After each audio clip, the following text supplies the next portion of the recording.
In episode 30, titled Web Enumeration, Robots, Sitemaps, and Metadata, we're going to focus on the overlooked artifacts that often reveal where the interesting parts of a web application hide. Pen Test Plus questions like to include small clues about a web target that do not look like vulnerabilities, but still change what you should enumerate and prioritize. Robots guidance, sitemap files, and page metadata can expose paths, endpoints, and technology hints that are not obvious from normal browsing, especially when teams assume no one will look there. These artifacts are also a reminder that web enumeration is partly about reading what the site tells the world, intentionally or accidentally, not just about guessing paths. The challenge is to treat these clues as direction, not as proof of weakness, because the exam punishes candidates who equate hidden with broken. The goal here is to show how to use these artifacts to build a smarter map, then plan safe, phase-appropriate follow-up. By the end, you should be able to explain what each artifact reveals and how it changes your enumeration priorities. Robots guidance can be understood as hints about paths someone prefers not to have crawled, which often correlates with areas they consider sensitive, unfinished, or noisy. The key is that robots guidance is not an access control mechanism. It is a suggestion to automated crawlers, and its presence often reflects intent rather than enforcement. A path listed there might be an admin panel, an internal tool, a staging area, or a collection of pages that the site owner considers unhelpful to index, and that makes it a valuable enumeration lead. In exam terms, the presence of a disallowed path should prompt you to classify it as potentially interesting, not to treat it as an automatic vulnerability. The correct next step is usually to plan controlled exploration that confirms whether the path exists, what it represents, and what boundary protects it. Robots guidance is valuable because it shrinks the search space, giving you a short list of what the owner thinks is sensitive. When you treat it as a hint, you gain focus without overclaiming. Sitemaps are structured lists that can expose forgotten endpoints, and they often provide a more complete picture of what the application considers part of its public structure. Even when a sitemap is intended to support search indexing, it can inadvertently list paths that developers assumed were obscure, legacy, or rarely used. Sitemaps can also reveal the breadth of a site's content, which helps you prioritize by identifying high-value workflows and clusters of related pages. The exam expects you to recognize that a structured list is a powerful enumeration input, but it also expects you to remember that listing does not equal exposure because authentication boundaries may still protect the content. In a scenario, a sitemap clue often indicates that your next step should be controlled mapping and classification of endpoints rather than blind guessing. It also helps you avoid wasting time on low-value areas because you can see what the application presents as its primary surface. When you use sitemaps well, you shift from scavenger hunting to evidence-driven mapping. Metadata leaks are another category of artifact clue, and they include comments, generator tags, and embedded resource references that can reveal internal details indirectly. Comments can disclose intent, internal naming, or workflow notes that were never meant for external audiences, even when the rendered page looks harmless. Generator tags and similar markers can hint at platform families, frameworks, or site builders, which can guide your prioritization and your cautious technology inference. Embedded resources can reveal additional paths, API endpoints, or dependency patterns because the page often pulls from other locations that expose structure. Pen Test Plus scenarios sometimes describe page source reveals information, and the test is whether you treat that as a clue and then validate it safely, not whether you jump to an exploit.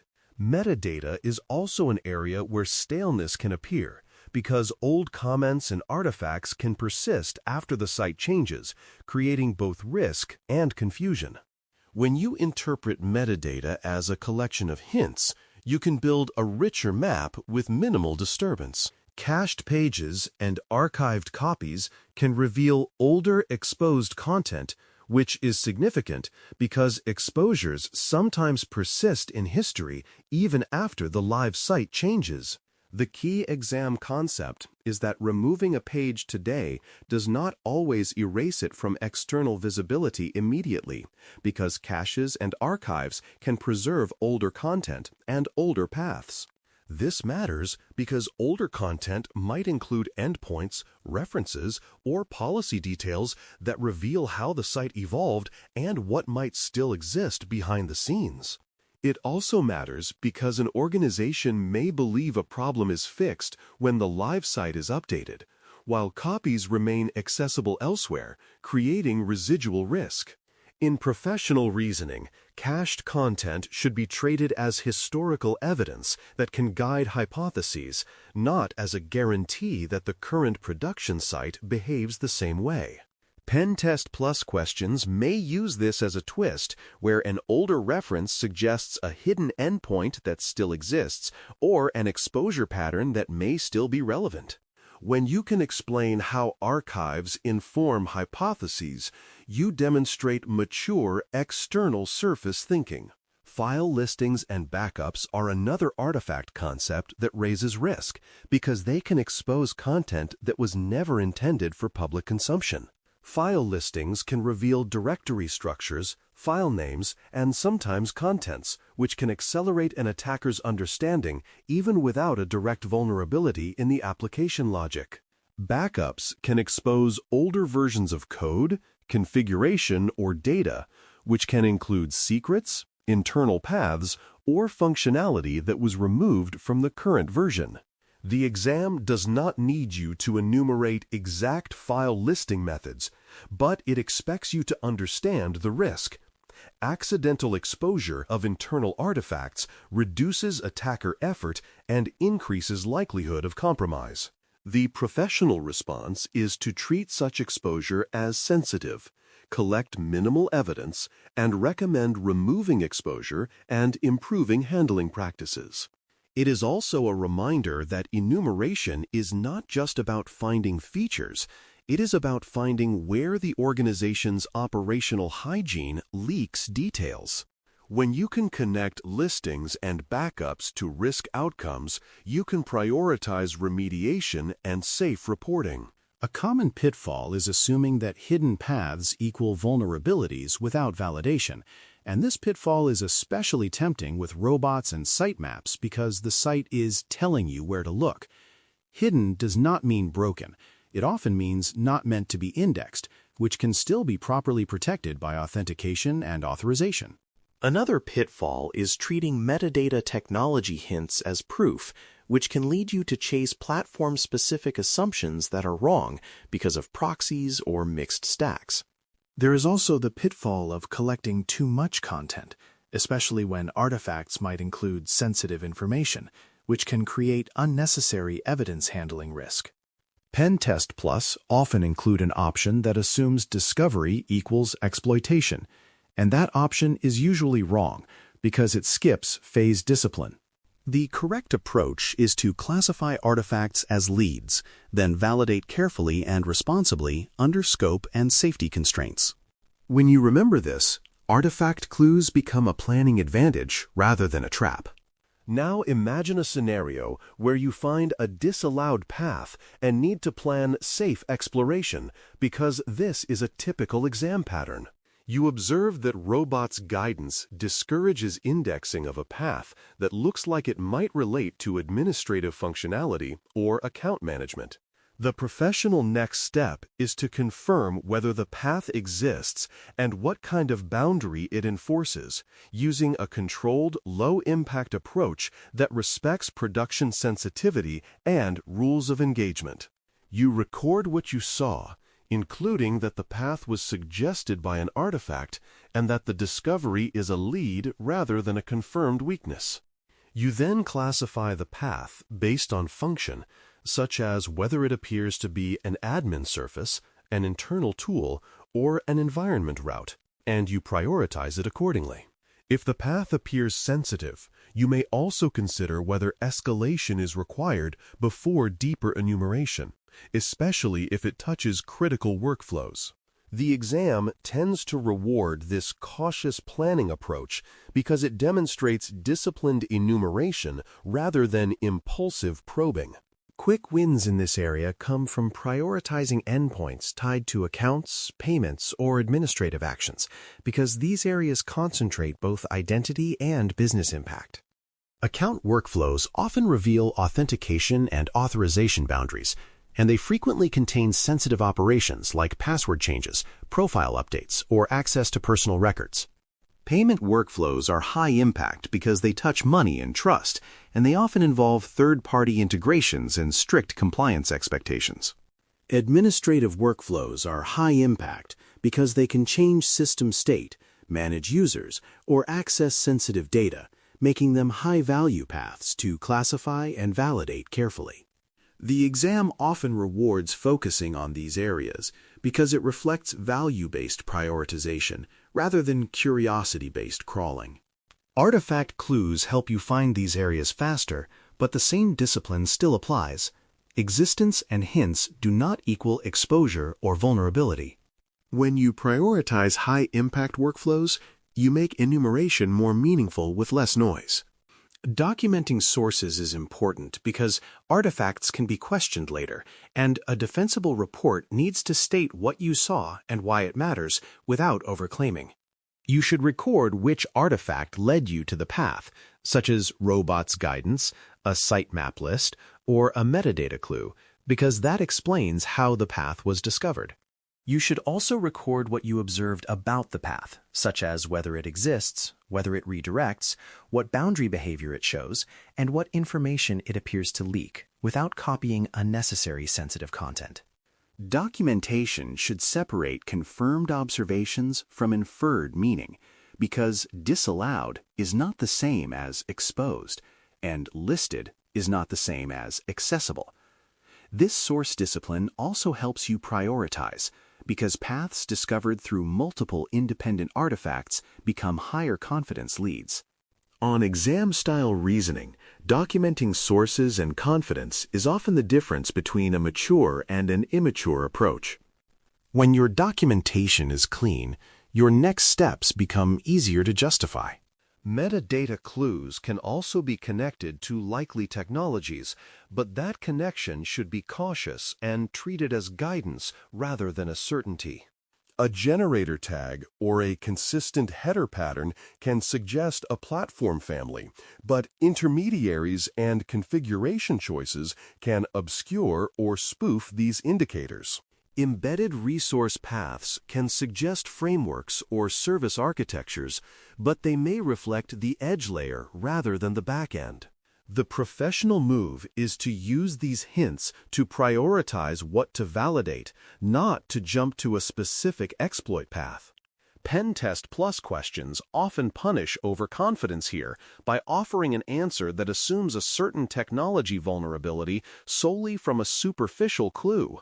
The better answer focuses on confirming identity through multiple consistent signals and then selecting safe next steps aligned with the objective. When you keep technology inference cautious, you avoid wasted effort and you maintain defensibility. These artifacts can change your test plan and priorities because they expand your map of the application surface and highlight areas the organization may not have intended to be visible. A sitemap might reveal endpoints that are not linked from navigation, which can redirect your enumeration toward hidden workflows. Robots guidance might highlight paths that are sensitive or messy, which can become higher priority enumeration targets, especially when they relate to authentication, administration, or data handling. Metadata might reveal supporting endpoints, embedded resources, or platform hints that change what you choose to validate next. Cached and archived content can reveal legacy paths that might still exist, or legacy exposures that require remediation beyond the live site. The key is to adjust your plan deliberately, ensuring that new leads are classified and prioritized rather than chased randomly. On the exam, the best answers often reflect this structured reprioritization, using new evidence to focus work rather than expanding scope noisily. A simple memory phrase can keep the workflow disciplined, and a useful one is hints, lists, leaks, confirm, report. Hints reminds you that robots' guidance points to areas someone prefers not to index, but it is not proof of vulnerability. Lists reminds you that sitemaps can provide structured endpoint inventories that improve mapping without guesswork. Leaks reminds you that metadata, caches, archives, listings, and backups can expose internal details and historical surfaces that influence risk. Confirm reminds you to validate paths and boundaries safely before making strong claims or escalating activity. Report reminds you to document sources, separate confirmed from inferred observations, and communicate why the artifact matters in risk terms. This phrase is short enough to use during exam questions, and it aligns with professional enumeration discipline. If you can run it mentally, you can choose next steps that are both efficient and safe. In this episode, the main idea is that overlooked artifacts like robots' guidance, sitemaps, metadata, cached pages, and accidental listings can reveal hidden paths and older surfaces that deserve careful enumeration. These clues help you map where interesting functionality hides, but they do not automatically indicate vulnerabilities, so validation and boundary awareness remain essential. Prioritize high-impact areas such as account, payment, and admin workflows. Document the artifact sources and confidence levels, and use technology hints cautiously to guide verification rather than to justify assumptions. Let artifact discoveries change your plan by refining your map and priorities, not by expanding into endless chasing of paths without purpose.